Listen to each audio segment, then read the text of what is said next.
O mana po ki te ao Te puna matauranga mo te tangata Hei huarahi atu ki te oranga Kia pua wai te iwi Kia tu tangata Ko mana po ki te ao Ma wai koe e arahi e ti aki Ma wai koe e tautoko e manaki Kia pua wai te iwi Kia tu tangata Ma mana po ki te ao Ma mana po ki te ao Yeah! Taiki Tēnā koutou, kia ora, nau mai, haere mai, and a very warm welcome to Education New Zealand Manapo Kitiao's webinar, where we'll be speaking with Carlos Solomon Jr. Carlos is from the Philippines and is studying a private training course in Auckland, New Zealand. In this webinar, we'll hear from Carlos about what it is like to study and live in New Zealand as an international student. Ko Rachel Tokuingoa. I am Rachel Stanyon from Education New Zealand, and I'm the International Brand Engagement Manager based in New Zealand's capital city, Wellington.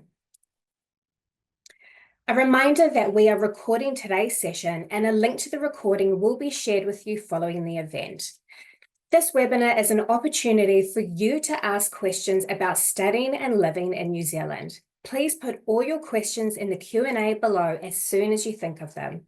Carlos will do his best to answer these questions for you during the webinar, but as there are many on this call, we apologise if we don't get around to addressing your question.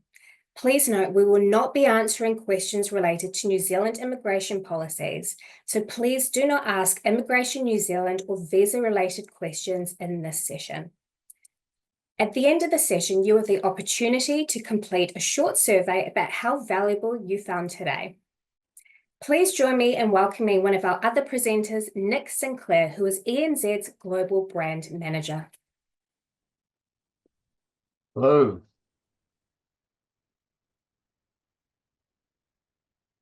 But the star of today is Carlos Solomon Jr. Carlos spent time traveling in New Zealand before his family encouraged him to study here. Now Carlos is studying at a private training establishment in Auckland, New Zealand, completing a certificate in health and wellbeing, social and community services level 4. In the future, he is hoping to fulfill his childhood dream of working in the health sector and helping people. We're going to kick off this webinar by playing a video about Carlos's education journey. Mabuhay! I'm Carlos Solomon Jr. I arrived in New Zealand last year from the Philippines. I'm studying healthcare and well-being level 4. We are support workers for patients who have disability and addictions. The first time I arrived in school, my classmates so loud, like, oh, welcome here. And then, so jolly in class. People welcome you in a positive way. Now I have more confidence because we collaborate and we always support each other. It helps me to boost my personality, gain more knowledge and skills, and also help me to mold my well-being.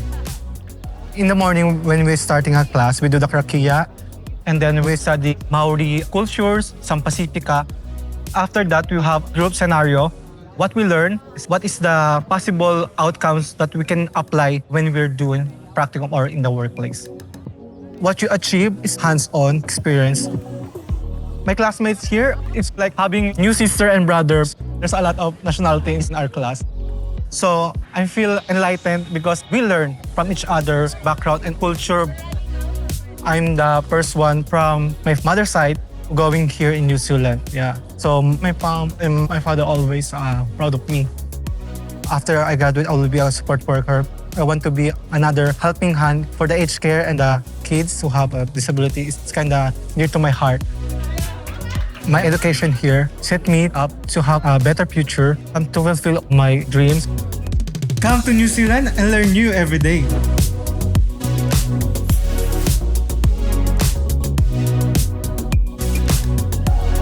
Well, thank you for taking the time. I know that your experience of studying and living in New Zealand will be of great value to those that are back in their home countries considering studying abroad. So thank you. Yeah.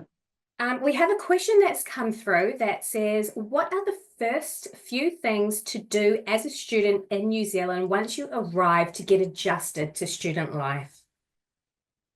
Pardon, ma'am. There's a glitch on my.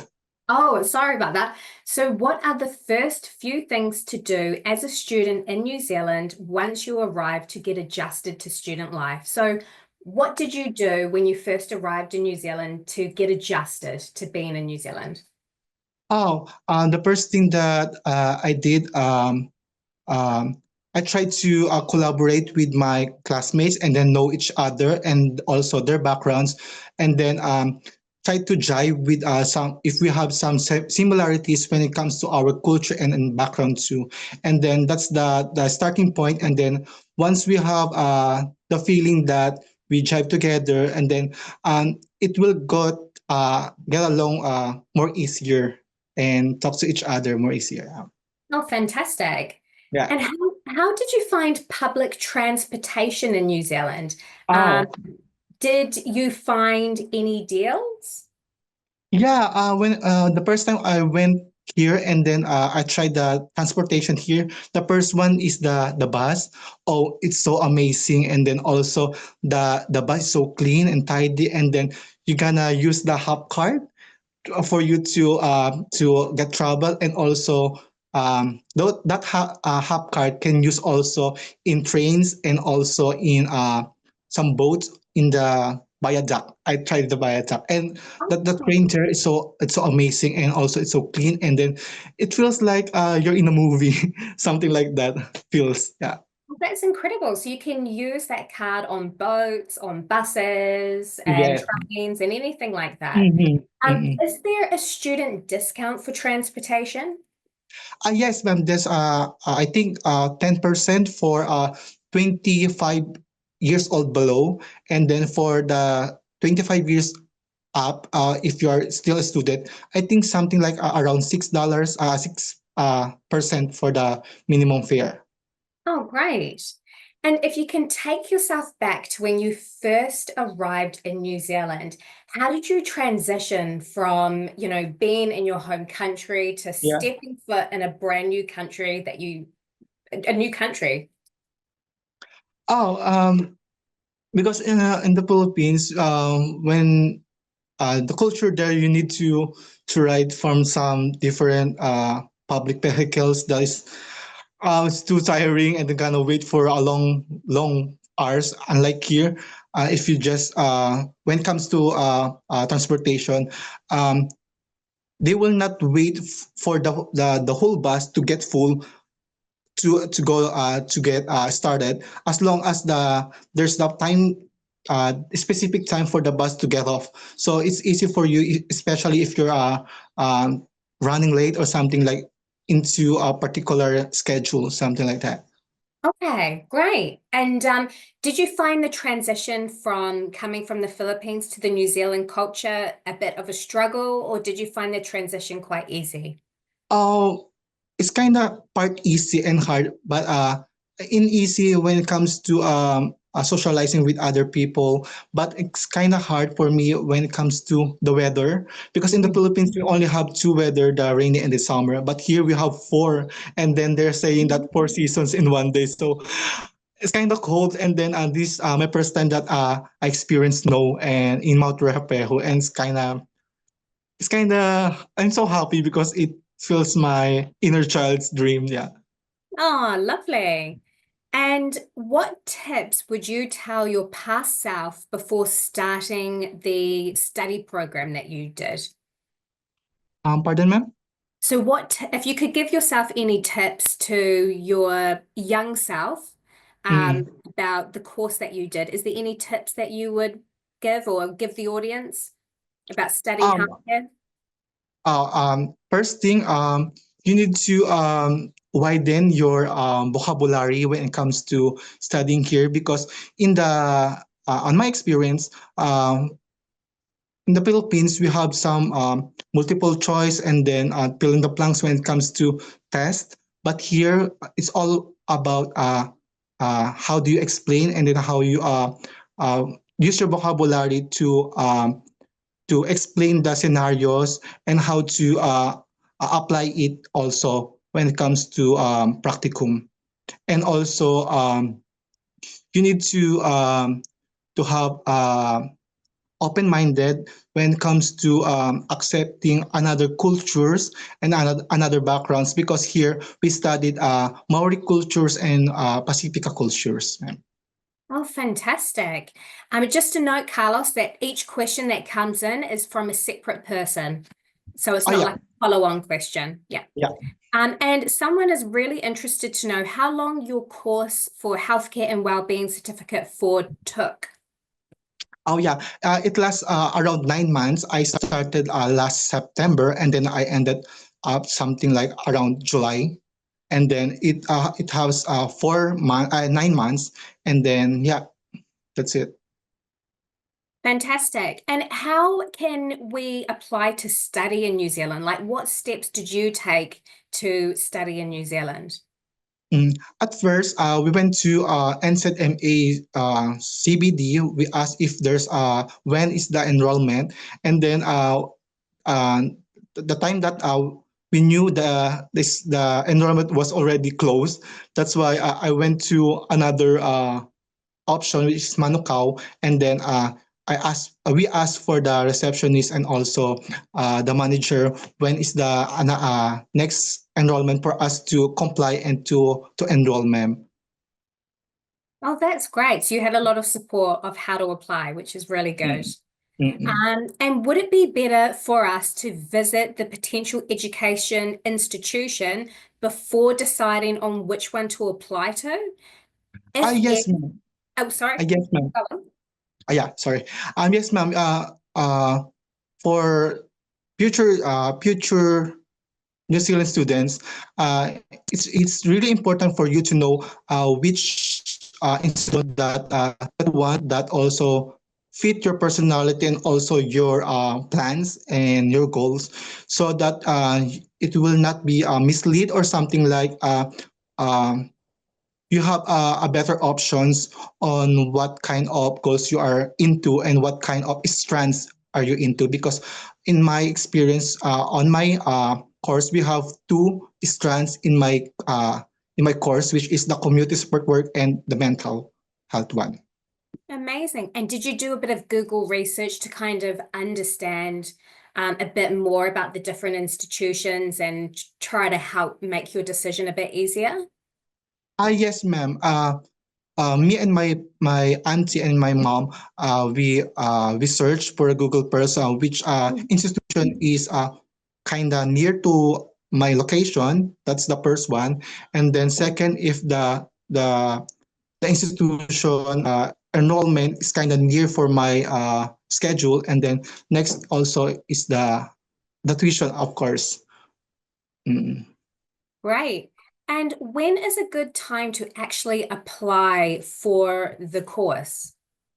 Oh, for my observation and experience, it's kind of good if you start the first quarter so that you're gonna end, I think, end of the year so that the next year you can, yeah, you're already finished.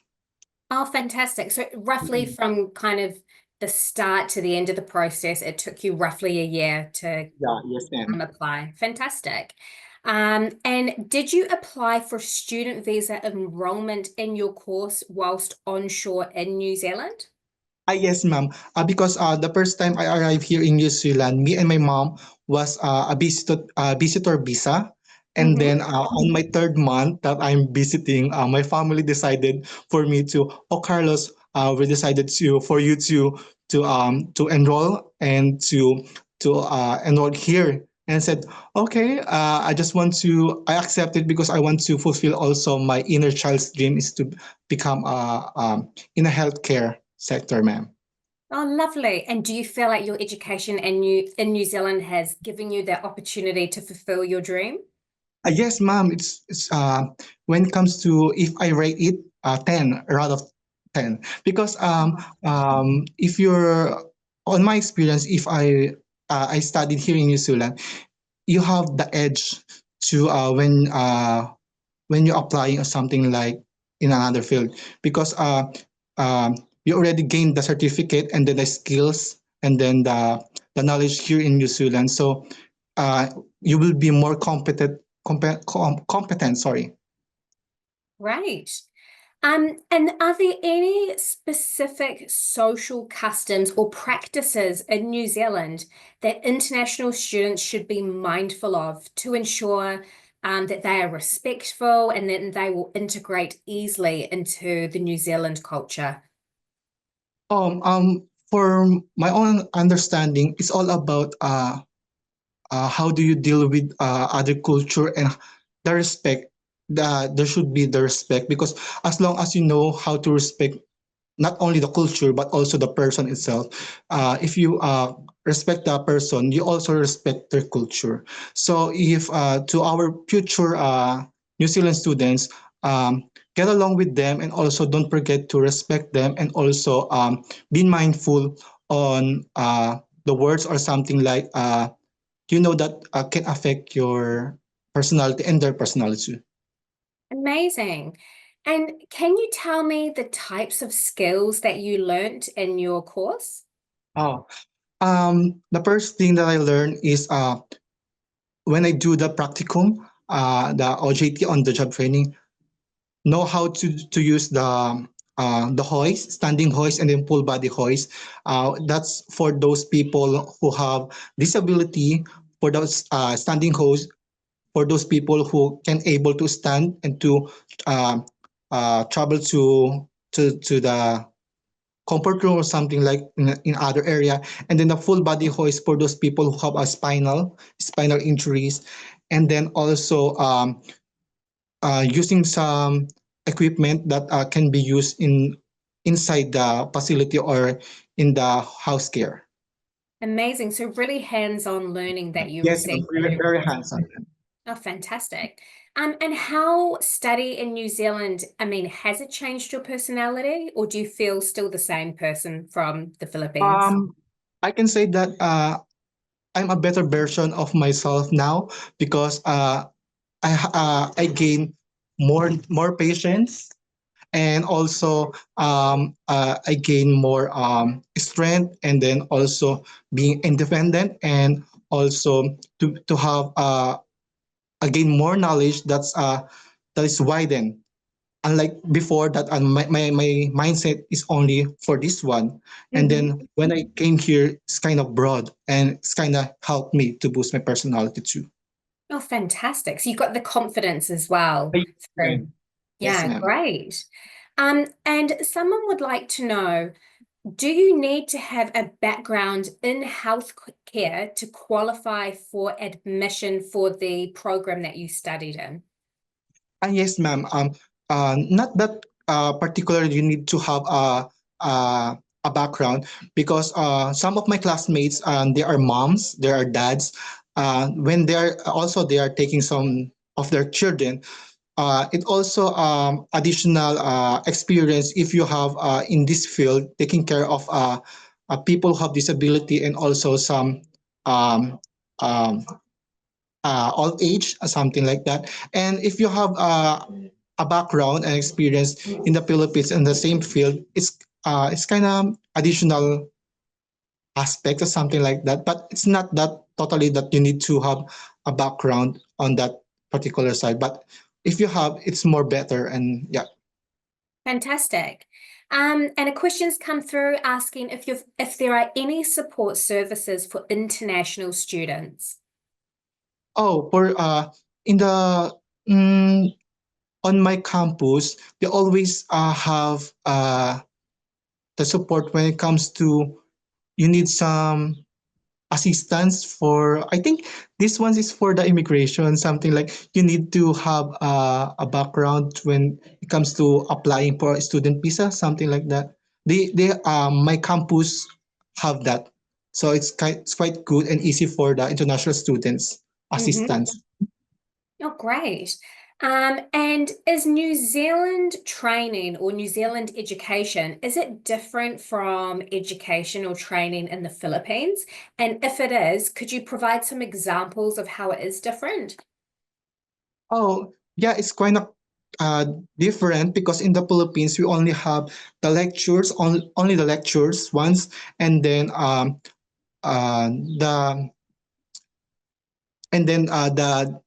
the hands-on will be on the job training. Unlike here, you have the lecture, you have on the job training, and also during the lecture you have the scenarios. Those scenarios will help you to boost your personality, your knowledge, and all those scenarios. 100% of it can you can apply when you come to in the health sector field. So it's all hands-on. Oh, fantastic. Can you give an example so the audience understands what a type of scenario that you learn in class might be? Yeah, we have a lot of scenarios, but the one thing, the commonly scenarios that we have is, for example, there's a two support worker and then one uh, patient and then one whānau. Whānau is the family member of the patient, and then if the patient want to uh, go to another places, we need to have an advice or permission for the whānau before we go to other places. It's just like a permission, and then also a sign of respect, and then we will also in the scenario we will also use the proper handling the patients when from the bed up to the commode, and then from bed to the wheelchair, and bed from using the full body hoist, and uh, overall from inside and outside it should be the proper way, and also the how to lessen the hazards that may can be encountered, and also when you do the scenarios, it's not only that you you just delivered, it's just also you gain knowledge that you can share to other colleagues too. Oh, fantastic. So real life experience that you gain, which is Yes. great. Another question's come in saying, did you need to complete an English test to get into the course? Yes, ma'am, because uh, before I apply for the or enroll, they required me to have an IELTS, International English Learning Test, before I enroll. That's one of the requirements in enrollment. Fantastic. And are there student support services to help with cultural adaptation or academic challenges? Like, is there a support department or is there tutors that can help with academic challenges? Um, is that inside our school? Mhm. Yes, ma'am. We have that in the Manukau campus, and also one of our tutor are one of those who will support you on that concerns, ma'am. Mhm. Fantastic. And do you feel like there was a supportive community within the school for you as an international student? Yes, ma'am. We always have some gatherings when it comes to all international students, especially when your specific what do you call this one? Example, I'm from the Philippines, and then there's some Filipino gatherings, and then also some Diwali and the Indian and the Fijian communities. That's for us to socialize, and also to support them too. Oh, fantastic. I know when I visited you in Auckland, you had an amazing support system of friends from all over the world. So that was lovely to see. Do you have to do any assessments, and are they written? Are there any written exams in those assessments? Yeah, we have assessments for assessment. We have six assessments, and Mhm. then it was divided into 9 months. And then per assessment, we have four assessment A, B, C, or D, something like that. And then all of the questions and then the answer should be uh, in a essay writing. That's what I said a while ago. And per essay, you need to complete at least a minimum of 200 hours at 200 words per questionnaires. Wow. And how welcoming are New Zealanders towards international students? And was it easy for you to make friends? I know that can be quite scary for someone. Moving to a different country is, just to make a friend. Yeah. First time I arrived in my class, my classmates are so loud and they're so welcoming, and then you kinda experience that you found another set of brothers and sisters, and then they will ask you where you came from, and then what's your name, and then and they always treat you like a local, or there's no discrimination, and it feels like you feel home. That's Oh, the differentiation. Yeah. nice. And um, can you tell us step by step your application process? I think this person is interested to know what were the key steps for you to apply for your visa to for your application for you to apply for your course. The first thing that we did is like what I said, we went to the campus for uh, in what institution that we want to, and also can I mention the whole requirements? The what, sorry? The requirements. Yeah, sure. Uh, that's the first thing, and then the passport, and then the visa, and then the support from your because for me my aunt supported me, that's why I need the bank account from her, and then the passport from her, and then also my passport, and then my birth certificate also, and then the IELTS, the English test, and then the medical. They asked me to have a medical to ensure that I'm fit to not only to work or uh, to study, that I'm physically fit, and also I think that's it. And then the payment, of course. Yeah, Yeah. no, that's really useful information for sure. And someone is asking about what do you think about the course? Is it difficult because English is not my first language? It's not that hard because my tutor always told us that there's no wrong answers as long as there's the thought on your answers, as long as you express your idea, as long as it fits on the word requirements. And I think you don't need to be afraid of, because English can be learned, and you can also check the Google on if you have some difficulty, if you want to translate it into your own language to English language. It's kind of easy. Right. And then did you need to complete the academic IETLS or the general IELTS? That's the ALTS. I'm not 100% sure if anyone has any specifics around. Yes, it is. Yeah, it is. Thank you. Yes, ma'am. Oh, wait. Um, Yes, oh, sorry. Go ahead. yes, we need to. Yes, we need to complete that too, because that's also one of the requirements for us. Yeah. Yeah, great. And since being in New Zealand, have you discovered any new foods or cuisines that you like? Oh, in the Philippines, the breakfast, the lunch, the dinner, it's all rice meals. But when I came here, it's fish and chips.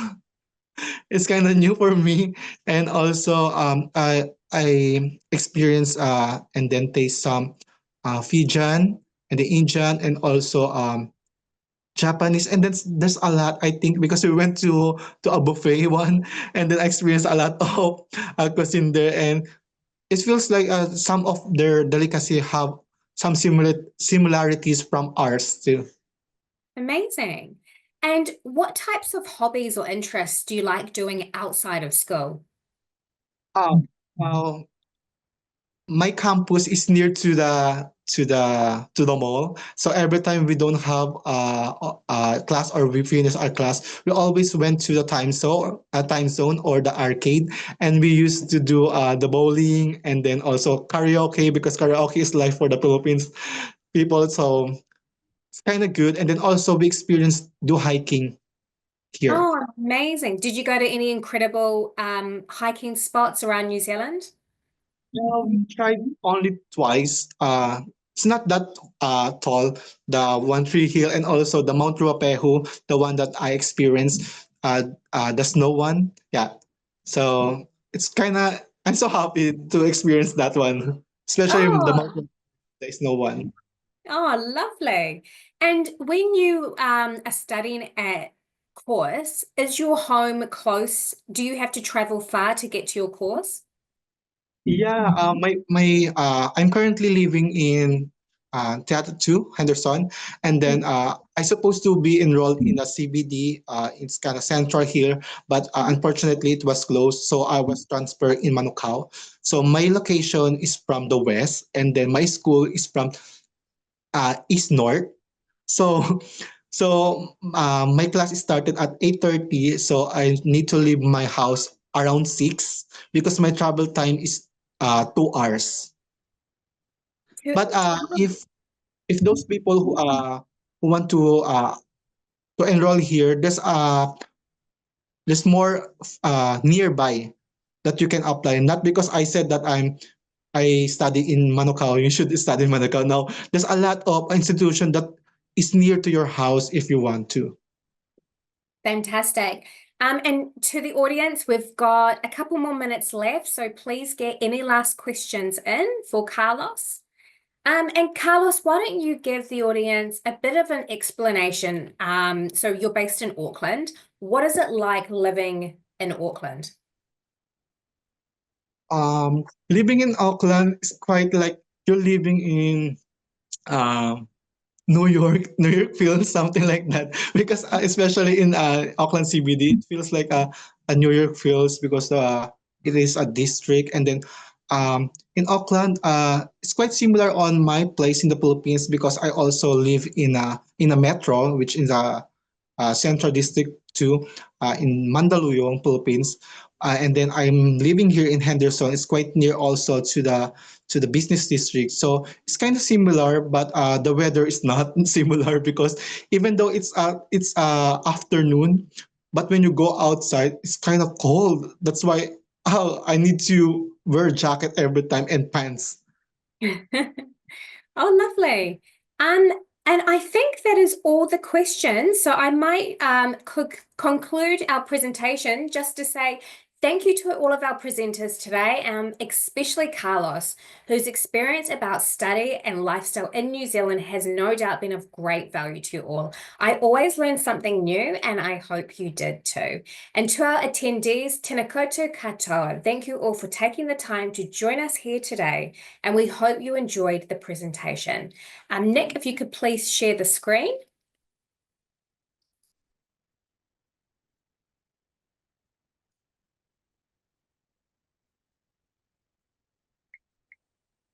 So we would greatly appreciate it if you could scan the QR code below with your smartphone camera. It will take you to a brief survey where you can share your feedback and how valuable you found today's session. So I'll give you a few minutes to do that.